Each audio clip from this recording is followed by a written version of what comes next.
Hello दोस्तों, मैं अनुज आपका लाइट एजुकेशन में स्वागत करता हूं। और आज हम देखेंगे आरबीसी क्या होती है, डब्ल्यूबीसी क्या होती है, क्या उनका कार्यकाल है और उनके होने से ना होने से कौन सा रोग हो जाता है। आइए वीडियो को स्टार्ट करते हैं, जानकारी प्राप्त करते हैं क्या होता है ये सब। देखिए आरबीसी, आरबीसी क्या है। आरबीसी को हम एरिथ्रोसाइट भी कहते हैं। आरबीसी को क्या कहते हैं, एरोथ्रोसाइट भी कहते हैं। यानी आरबीसी का पूरा नाम होता है रेड ब्लड सेल, लाल रक्त कणिकाएं। हमारी बॉडी में होती हैं और ऑक्सीजन सप्लाई का काम करती हैं। ये गोल गोल होती हैं। इनकी आकृति कैसी होती है जी, आकृति इनकी गोल होती है, ऐसी होती है इनकी आकृति, ऐसी ये ऐसी होती है जी, ठीक है।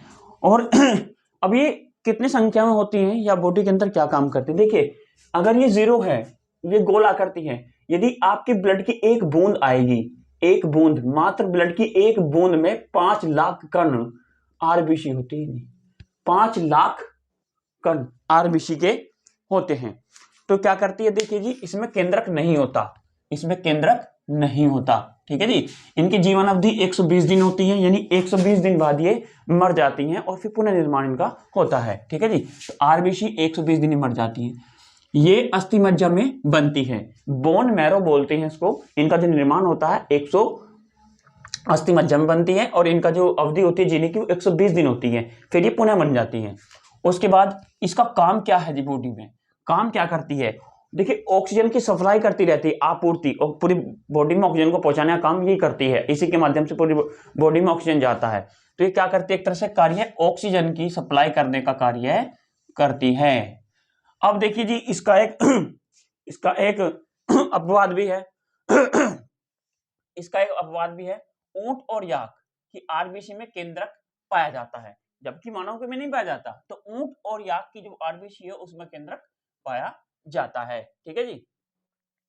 अब देखिए सबसे बड़ी आरबीसी होगी उभयचरों में, जो मेंढक होता है, सिलामेंडर होते हैं, जो स्थल और जल दोनों पे रह जाएं, उनमें सबसे बड़ी आरबीसी पाई जाती है, ठीक है जी, उभयचर। अब देखिए सबसे छोटी आरबीसी चूहे, हिरन, यानी जो निम्न होते हैं, तो उनमें सबसे छोटी आरबीसी पाई जाती है। अब क्या ये बात है, जो व्यक्ति पौधों पर रह रहा है, क्या उसमें आरबीसी की संख्या ज्यादा होगी या कम होगी। एक बार क्वेश्चन देखने को मिलता है। आप मुझे बताइए, ये पहाड़ है, ये पहाड़ है, ठीक है जी, और कोई आदमी यहाँ रह रहा है, तो मुझे बताइए यहाँ ऑक्सीजन का लेवल कम होगा नहीं होगा। जब ऑक्सीजन का लेवल कम होगा, कोई व्यक्ति यहाँ रह रहा है, और तो आरबीसी का काम क्या है ऑक्सीजन की सप्लाई करना, तो उस व्यक्ति में आरबीसी की संख्या ज्यादा होगी क्योंकि ऑक्सीजन की ज्यादा जरूरत है, ठीक है जी। तो उसमें इस स्थिति में आरबीसी क्या होगी, सबसे ज्यादा होगी। तो पहाड़ी क्षेत्र में रहने वाले व्यक्ति में आरबीसी संख्या ज्यादा होती है, ज्यादा होती है, ठीक है। अब पूछेगा जी पुरुष में, महिलाओं में, बच्चों में कितनी कितनी परसेंट या कितनी कितनी आरबीसी होती है, ठीक है जी। तो पुरुष में 4.7 से 6.1 मिलियन होती है, महिलाओं में 4.2 से 5.4 मिलियन आरबीसी होती है, और बच्चों में 4 से 5.5 मिलियन आरबीसी होती है, ठीक है जी। अब यदि आरबीसी ज्यादा हो जाए तो क्या हो जाए, देखिए यदि आरबीसी ज्यादा हो जाती है तो डिहाइड्रेशन या हृदय रोग देखिए यदि ये ज्यादा हो जाती है तो क्या हो जाता है आपको, इसकी ज्यादा, अगर ये किसी काउंटिंग में ज्यादा आ रही है, इसकी गणना ज्यादा हो रही है, तो आपको यह जन्मजात बीमारी हो सकती है, या हृदय रोग या डिहाइड्रेशन जैसी प्रॉब्लम हो सकती है, ठीक है जी। और आरबीसी की कमी से होने वाले रोग को एनीमिया कहते हैं जी, एनीमिया। आरबीसी से होने वाला रोग क्या होता है, एनीमिया होता है, ठीक है जी। और यदि इसकी संख्या अधिक हो जाए तो उसको कहते हैं पॉलीसीथीमिया, ठीक है जी। आरबीसी की अधिक संख्या को कहते हैं पॉलीसीथीमिया, और इसकी कमी से कौन सा रोग होता है, एनीमिया। देखिए जी, अब पूछेगा आरबीसी कहां मरती है, यानी आरबीसी का जो डेथ पॉइंट है वो क्या है, तो पिलाहा, इसको स्प्लीन कहते हैं, ये पिलाहा में मरती है, ठीक है जी। तो ये थी कुछ आरबीसी। और अगर पूछे आरबीसी में, एक बूंद में 5 लाख आरबीसी कण होते हैं। ये बिल्कुल रेड होती है, इनकी आकृति गोल होती है, और ऊंट और याक की जो इसमें केंद्रक पाया जाता है, मानव में नहीं पाया जाता है, ठीक है जी। अब देखते हैं हम डब्ल्यूबीसी। डब्ल्यूबीसी क्या है, डब्ल्यूबीसी कहते हैं व्हाइट ब्लड सेल, सफेद रक्त कणिकाएं। अब देखिए इसको ल्यूकोसाइट भी कहते हैं, इसका अन्य नाम है ल्यूकोसाइट, ठीक है जी। इसका निर्माण भी कहां होता है, अस्थि मज्जा में होता है। आरबीसी भी अस्थि मज्जा में बनती है, ये भी अस्थि मज्जा में बनती है। और इनका जीवन काल, यानी ये कितने दिन हमारी बॉडी में जीवित रहती है, तो 13 से 20 दिन रहती है। ठीक है जी, 13 से 20 दिन। इनकी आकृति अनियमित होती है। देखिए आकृति को देखिए, आरबीसी की आकृति ये है आरबीसी, और तो अब जो पूछेगा डब्ल्यूबीसी तो इसकी होती है कुछ चेपट, यानी अनियमित कह सकते हैं, अनियमित। ठीक है जी, यानी आरबीसी की सॉरी डब्ल्यूबीसी की कोई आकृति नहीं होती, वो अनियमित आकृति है। ठीक है जी, तो उसकी कोई आकृति नहीं है। तो इसका जीवन काल 120 दिन होता है, आकृति अनियमित होती है। इनकी संख्या अगर एक नॉर्मल तौर पर देखी जाए रिपोर्ट के आधार 4000 से 11000 माइक्रोलीटर होनी चाहिए। ठीक है, बॉडी में कितनी होनी चाहिए? 4000 से 11000 माइक्रोलीटर होनी चाहिए।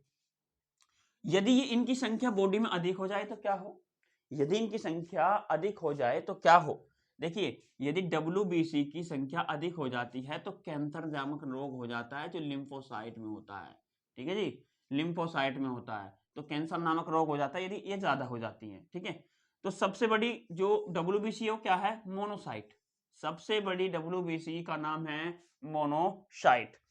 अब ये क्वेश्चन बनता है कि आरबीसी जो थी वो कहां मरती थी? स्प्लीन यानी प्लाह में मर रही है। ये कहां मरेगी? ये लसिका प्रणाली या ब्लड में मरेगी। ठीक है जी, लसिका प्रणाली या ब्लड में मरेगी। उसके बाद अब देखिए इसका कार्य क्या है जी। देखिए, ये आपकी बॉडी है एक तरह से, मान के चलिए। तो ये क्या करती है? WBC का काम जो है, WBC ये आपकी बॉडी को प्रोटेक्ट करने का काम करती है। ठीक है जी, पूरी बॉडी को प्रोटेक्ट कर लेगी, जो आने वाले जो हानिकारक जो जीवाणु कीटाणु उसको रोकने की क्षमता करती है। यानी आपकी बॉडी का प्रतिरक्षा तंत्र बनाने का काम अगर कोई करती है तो वो है आपकी WBC।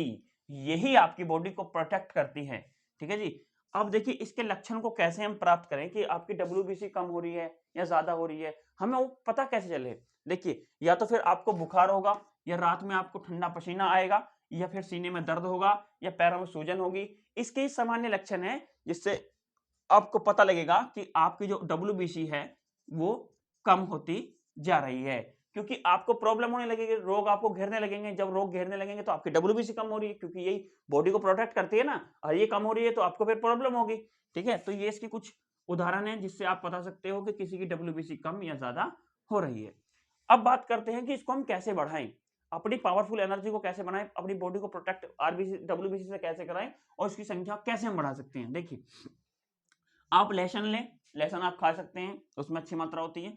अदरक खा लें, अदरक से भी WBC की मात्रा बढ़ती है।